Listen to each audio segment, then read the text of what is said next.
अस्सलाम वालेकुम नाज़रीन, मैं हूं अफीफ़ा और आप देख रहे हैं मुबशर लुकमान यूट्यूब चैनल। मेरे साथ मौजूद है आप सबके फेवरेट मुबशर लुकमान साहब। अस्सलाम वालेकुम सर। सर, नूर मुकद्दम केस पे एक तो लोग आपको बहुत अप्रिशिएट कर रहे हैं कि अफ़गानिस्तान की इतनी डेवलपमेंट्स के साथ साथ भी आप नूर मुकद्दम केस पे जो है वो मतलब आपने उसको छोड़ा नहीं या उसको साइड पे नहीं किया। लेकिन इस आपके कल के वीलॉग के बाद बहुत ज़्यादा क्वेश्चन उठ रहे हैं कि जी अभी तक फ़ोन का डाटा जो है वो रिट्रीव नहीं किया गया। हालांकि हम सोच रहे थे कि जैसे 12 लोगों को अरेस्ट किया गया तो ये तो बहुत कोई आला इन्वेस्टिगेशन चल रही है, लेकिन अगर फ़ोन ही नहीं अभी तक वो हासिल कर सके उसका डाटा, तो हम इस इन्वेस्टिगेशन के बारे में आप क्या कहेंगे कि और उनको ये भी नहीं पता कि कितने फ़ोन थे उसके पास, उनको ये भी नहीं पता।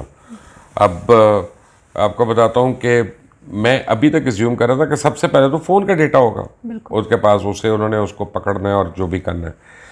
दूसरा, हमें उससे फ़ोन से पता चलता है कि वो अगर कोई डार्क वेब है या कोई ऐसी चीज़ है जिससे लिंक्ड है तो हमें फ़ोन के डेटा से पता चलता है, क्योंकि या लैपटॉप से कनेक्टेड होगा या फ़ोन से होगा। फ़ोन ज़्यादा लाइकली होता है। तीसरा ये कि वो खुद तो नहीं कुछ रिकॉर्ड कर रहा था उस वक्त मारते हुए, उसको तशद्दुद करते हुए। चौथा, उसके फ़ोन में और कौन कौन लड़कियां हैं जिनकी तस्वीरें मौजूद हैं या जिनके मतलब कोई मैसेजेस मौजूद हैं कि जिससे पता चलता है कि यार ये मल्टीपल लोगों को हरास कर रहा था, ये एक रेगुलर क्रिमिनल है, ये वन ऑफ द केस नहीं है। और जिस तरह उसके मतलब एक बातें आ रही हैं कि जी पहले एक दफ़ा उसकी पार्टी से निकलते हुए 3 लड़कियों के साथ क्या हो गया, ये हो गया, लेकिन वो सारा उससे होना था। फिर ये कि जिन जिन दोस्तों को, माँ बाप को उसने मैसेजेस वगैरह किए, वो मैसेजेस क्या थे, वो तो उस फ़ोन से मिलने सारों के। कल जब मेरी बात हुई है वहाँ पे अंदर, तो मुझे बताया उन्होंने, अब मैं नाम नहीं ले सकता, पुलिस इन्फॉर्मर ने, उसने कहा कि जी वो उसकी तो स्क्रीन टूटी है। मैंने कहा स्क्रीन बदलवा लो। तो कहता सब वो लॉक्ड है। तो मैंने कहा लॉक्ड है तो उसे कोड लो और खोल लो। तो डेटा अगर डिलीट हो गया तो फिर क्या होगा? तो मैंने कहा भाई कौन सा फ़ोन है? कहता है आई क्लाउड, वो आईफोन है। तो मैंने कहा वो तो आई क्लाउड पर सारा डेटा होगा। कहता अच्छा 80 तो सोचा नहीं। तो वहाँ पे मैंने ये सोचा, मैंने ये सोचा कि ये नलायकी है या कोई पैसे की चमक है। तो मैं जेन्युइन इस नतीजे पर पहुँचा हूँ कि शायद ये नलायकी है। तो मैंने तो कल उनको बड़ा कहा कि भाई ये करें। अब देखते हैं कि अगले 2-3 वर्किंग डेज़ में भी, क्योंकि आशूरे के दिन है, इसमें तो मुमकिन नहीं है, लेकिन they should retrieve that thing. और उस फ़ोन से उनको नॉन रिफ्यूटेबल डेटा मिलता है। और क्योंकि कुछ साल पहले की मुझे 2013 की और 15 की और 19 की कोई उनकी फेसबुक की उस दरिंदे की पोस्ट लोगों ने दिखाई, तो वो तो हैबिचुअल हैरेसर है। और हैरेसर हमेशा हैबिचुअल होता है, ये याद है। जब उसको एक बार छूट हो जाए ना, फिर तो दूसरी बार भी करेगा, दूसरी बार छूट हो गई वो खुल कर करेगा। कल मैंने फिगर्स दिए थे यहाँ पे कि सिर्फ पंजाब में 6 महीने के अंदर 7,000 लड़कियों को 1700 अगवा हुई हैं। ठीक है, 12 या 1400, अब मैं ऑफ हैंड बता रहा हूँ, 12 या 1400 बच्चे जो हैं वो मोलेस्ट हुए हैं। और भाई कौन वाली वारस है यार इस मुल्क में? ये कौन करा रहा है? सर, ये जो आपने फिगर बताई थी, उसके अलावा आपने अपने कल के वीलॉग में जो है ना इस तरह के और केसेस भी बताए जिनकी बॉडी हुई इसी तरह का टॉर्चर, वो सिर्फ इस्लामाबाद के, जो सिर्फ इस्लामाबाद के थे। तो क्या ये अभी सिर्फ पिछले 3 महीने के बताए हैं जी, मैंने आपको 3 साल के नहीं बताए। तो क्या ये नहीं होना चाहिए था कि जब वो बॉडीज मिली थी उनका कोई डीएनए होता, कोई फ्रेंसिक होता या कुछ भी होता, बजाय एक नामालूम कह के पता नहीं। अब ये हमारा जो पुलिस छोड़ दिया गया, तो उसके बाद यही होगा ना। हमारा पुलिस सिस्टम भी तो ऐसा है ना कि वो पता नहीं 3 दिन से अगर एक बॉडी कचरे में पड़ी हुई है और उसको कितने कीड़े मकोड़े चिपटे हुए हैं, तो उनका यार फौरन डिस्पोज ऑफ करो। कौन इसको क्लीन करे और कौन इसको फोरेंसिकली लेके जाइए वो। और फिर वो कह रहे थे कि जी पता किया इसके मतलब तो कोई वाली वायरस नहीं, इसकी शनाख्त नहीं हुई, ये नहीं हुआ, अननोन एक दफ़ा। मतलब अगर कोई वाली वायरस आके शिकायत ना करे या कोई केस मीडिया पे ना आए तो हम उसको इन्वेस्टिगेट ही नहीं करते हम। क्योंकि इन्वेस्टिगेट तो हम उन केसों को करते हैं जिसमें हमें दोनों साइडों से पैसे मिले। जब पैसे ही नहीं मिलने तो इन्वेस्टिगेशन पे पल्ले से हमने खर्च करना, वो तो नहीं हमारा कल्चर। यहाँ पे तो ये है कि अगर आपने अपने घर की रिपोर्ट कराई है कि FIR हो गई है, अब करा दी आपने कहा कि जी मोहम्मद हसन साहब ने, मुबशर लुकमान ने चोरी की है मेरे घर में, तो पुलिस कहती आओ जी तफ्तीश करने चलते हैं। तो आप उनको पेट्रोल आप पड़वाएंगी, खर्चा पानी नहीं, गाड़ी अपनी लेके जाएंगी, आप पेट्रोल आप देंगी या उनकी गाड़ी होगी, तो फिर उसके अलावा आप खर्चा पानी देंगे नहीं। इन्वेस्टिगेशन के नाम पे फंड है हमारे थानों में, लेकिन पता नहीं पुलिस क्यों नहीं इस्तेमाल करती या पुलिस को नहीं मिलता, तो वो पार्टियों को देना पड़ता। तो जो ज़्यादा पैसे दे देता है पुलिस, उसकी साइड की रिपोर्टें हो जाती हैं। तो ये तो कल्चर है हमारा। अच्छा सर, ये जो नूर मुकद्दम वाला केस है, इसमें एक बड़ी कन्फ्यूजन है। जैसे कल की पेशी पे भी हुआ कि जज साहब ने कहा कि भाई आपने तो जो है वो मुल्ज़मान की एक रेलगाड़ी बना दी है, कि मतलब इतने लोगों को आप इसमें इन्वॉल्व किए जा रहे हैं। तो पुलिस का ये कहना था, मतलब जज साहब ने ये कहा कि जिन लोगों को गवाहों में होना चाहिए आपने उनको मुल्ज़मान में डाल दिया है, जिस पे पुलिस ने ये कहा कि जी ये तो गवाह बनने पे राज़ी नहीं है। अब जो लोग जिनको गिरफ्तार किया गया है वो ये कहते हैं कि नहीं जी हम तो पूरा कॉपरेट कर रहे हैं, वो सही किया पुलिस और सारा कुछ कर रहे हैं, और वो कहते हैं कि नहीं कर रहे। वो नहीं कर रहे, वो सही कर रहे हैं। देखें, हर चीज़ उनकी गलत नहीं। उसकी वजह यह है कि जैसे वो अमजद है बंदा जिसको चाकू लगा था, अगर वो अपना मेडिकल लीगल करवा लेता तो फिर वो विटनेस के तौर पे आता, कि वो कहता कि जी मुझे इसने चाकू मारे, तो फिर एक दूसरा 302 का या 304 का मुकदमा होता और वो आता उसमें।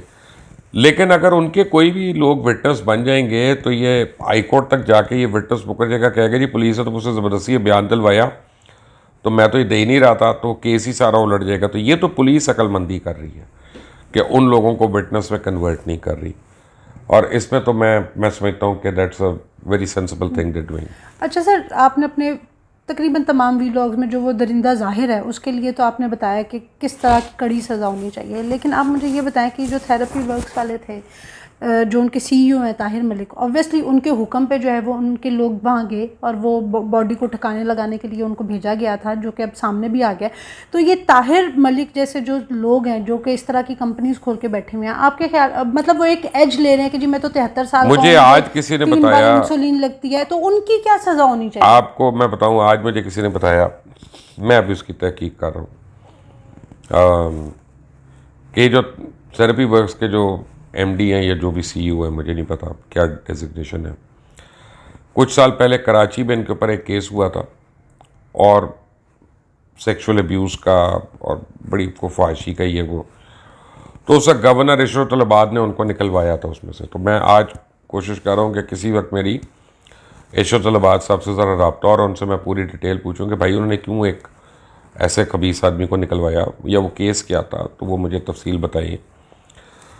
दूसरी बात यह है कि हमारे माशरे में इस तरह के लोग ना हों तो माशरे में इतनी बुराइयां क्यों हों?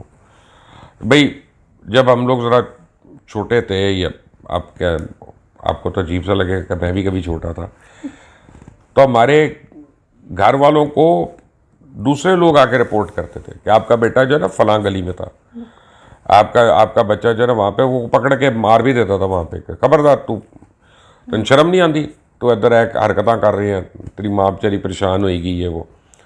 और घर वाले कहते थे और क्यों नहीं कुटिया नू, इधर छड़ के क्यों आ गए। एक मुआशरे का ना चेक एंड बैलेंस था लोगों के बच्चों पे। आजकल हमारे बच्चे इतने सेंसिटिव हो गए कि उनको कोई टीचर भी कह दे कि तुम ये क्या कर रहे हो, तो हम उसकी टीचर की शिकायत लेके स्कूल पहुंच जाते हैं कि जी मेरा बच्चा तो बड़ा सेंसिटिव है, तो इसने टीचर ने उसको कान कर दिया ना उनको। कोई बेकार की बातें हैं, कोई बच्चा इतना सेंसिटिव नहीं होता। जब बचपन में जिसको 2 लपड़ पड़ जाते हैं ना, वो सारी उम्र ठीक रहता है। मैं तो इसमें बिलीव करता हूँ। बिल्कुल। या सख्ती, आप तपड़ गलत है, बेबी, सख्ती अगर हो जाती है, ना सुनने की आदत होनी चाहिए माँ बाप की। ये बड़ा गैप है हमारी सोसाइटी में कि अब हम अपनी औलाद को खुद से ख़राब कर रहे हैं, मदद करने में उनकी करते हैं। हम उनकी अच्छी बुरी बातों पे आंखें बंद करके बैठ जाते हैं। अब वो जो अपनी बच्चों से दुश्मनी है, तो ये बड़ा एक प्रॉब्लम है हमारी सोसाइटी में। तो अब अमीरज़ादे जो हैं या पैसे वाले जो हैं, उनको ये ऐसे लोग तो फैसिलिटेटर्स होते हैं, ये उनकी हाँ में हाँ मिलाने वाले होते हैं, उनकी बाँ से बाँ पकड़ने वाले होते हैं, और उनको हर गलत काम में उनकी गवाही देने के लिए मौजूद होते हैं। तो तभी तो बुराई इतनी बढ़ रही है। अगर आप और मैं और ये देखने वाले जितने हैं, हम अपनी हद तक इतना हम हौसला कर लें कि हमने गलत काम को रिपोर्ट करना है, नहीं होने देना। अगर मुझे पता चले कि जी आप यहाँ पे ये हरकत करिए, तो मेरा फ़र्ज़ है कि मैं भी फ़ोन उठा के आपके मियाँ को कहूँ कि भाई तुम्हारी बीवी यहाँ पे ये कर रही है। अगर आपकी बेटी है कोई ऐसी बात करती है जो तशवीश वाली हो, खुदा न खास्ता, तो मेरा फ़र्ज़ बनता है कि पहले मैं उसके कान खींचूँ वहीं पे, और फिर उसके दोनों माँ बाप को बिठा के कहूँ कि देखो मैंने ये किया था, ताकि आप भी उसको घर पे जाके ग्राउंड करें, जो भी आपका तरीक़ाकार है आप वो करें। हम वो बाहर निकल गए हैं, उस मॉरल ऑब्लिगेशन से बाहर निकल गए कि नहीं वो हमें पता ही नहीं साथ वाले घर में कौन है, हमें पता ही नहीं इधर कौन है। बस वो 9वीं या 10वीं को देख के चावल आएंगे तो वो हमें आ जाएंगे साथ वालों के घर से, तो कहेंगे अच्छा ये वो उनके घर से आए हैं। चलो ये तो ताल्लुक़ रह गया हम लोगों का आपस में, तो सोसाइटी तो टूट रही है ना हमारी। अच्छा सर, जैसे हमने फ़ोन रिकॉर्ड की बात की, उसके अलावा एक और चीज़ है जो कि इस केस में बहुत ज़्यादा हाईलाइट अब हो रही है कि ज़ाहिर का बताया गया था, मीडिया पे खबर भी चली कि जिसका पोलीग्राफिक टेस्ट हुआ, दरिंदा ज़ाहिर जो है कि उसका पोलीग्राफिक टेस्ट हुआ था। इवन समा पे भी खबर चली और चैनल्स पे भी चली, लेकिन अब बताया जा रहा है कि इसका पोलीग्राफिक टेस्ट हुआ ही नहीं। ये गलत किस्म की अफवाहें थी जो कि जो है ना मीडिया पे चलाई गई। तो ये इतना क्यों हो रहा है? मतलब सबसे पहले तो हमने देखा कि जैसे अपने एक और वीलॉग में अभी रेमन डेविस का जिक्र किया था। रेमन डेविस जैसे केस में CCTV फुटेज मिल गई थी। इस केस में एक तो कोई चीज़ जो है वो मीडिया पे वैसे तो सामने नहीं आ रही, लेकिन इस तरह की अफवाहें और गलत बातें सामने आ जाती हैं। वो उनको अभी ये नहीं पता कि उनके खिलाफ क्या क्या चीज़ आनी है, उनको आइडिया है, पता नहीं है। दूसरा देखिए, पॉलीग्राफ टेस्ट जो होता है ये मुजरिम के लिए होता है, उसको फैसिलिटेट करने के लिए होता है कि वो प्रूव हो सके कि यार वो इनोसेंट है। अगर वो रिफ्यूज़ कर देता है पॉलीग्राफ टेस्ट लेने से तो ये बात उसके खिलाफ जाएगी अदालत में। यानी पुलिस तो कह रही है कि हम इसको लाहौर तक लेके गए, ही रिफ्यूज टू टॉक, ऐसे कह रही है मैं नहीं बात करूँगा। तो या तो हम मार के बात करा सकते हैं या हम कह के करा सकते। तो अगर हमने मारा नहीं है तो उसने किया नहीं है, तो ये तो मुजरिम के खिलाफ जाएगी ये बात कि तुमने पॉलीग्राफ टेस्ट क्यों नहीं करवाया। सही, ठीक है ना। और पुलिस तो अपनी कार्रवाई दिखा देगी कि हमने ये किया था। अच्छा सर, ये मुजरिम जो दरिंदा ज़ाहिर है उसकी तो बात हो गई, लेकिन उसके पेरेंट्स की तरफ से बड़ी चालाकियां की जा रही हैं। अब इस्मत बीबी का सुनने में आया है कि वो खाना नहीं खा रही। अब उनकी बीमारी का ड्रामा शुरू हो गया है कि किसी ना किसी तरह उनको जेल से निकाल के हॉस्पिटल शिफ्ट कर दिया जाए, ताकि वो जो जेल में उनकी ज़िंदगी अजाब हुई हुई है, कोई अजाब नहीं है ज़िंदगी। जो करतूत है वही भर रही है। ठीक है ना।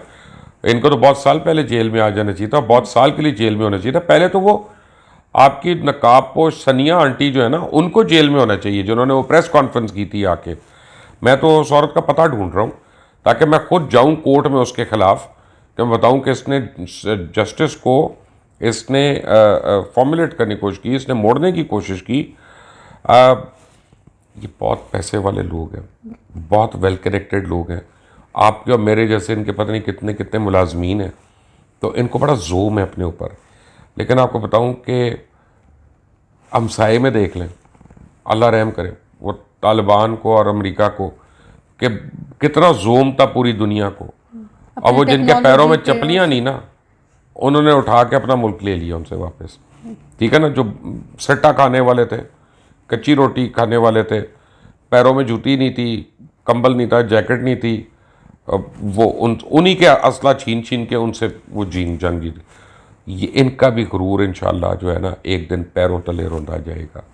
और इसी निज़ाम में, इसी सिस्टम में दरिंदे को भी और दरिंदे के पालने वालों को भी, दरिंदे के फैसिलिटेटर्स को भी, दरिंदे के माँ बाप को भी मेरी दुआ इंशाल्लाह इनको सख्त से सख्त और इबरतनाक सज़ा होगी। अल्लाह ताला आपकी ज़ुबान मुबारक करे, अल्लाह करे कि ऐसा ही हो ताकि ये केस जो है वो एक मिसाल बन सके और आने वाली जो है ना वो बहुत सी ज़िंदगियां बच सकें। आज की वीडियो के लिए इतना ही। अंटिल द नेक्स्ट टाइम, अल्लाह हाफ़िज़।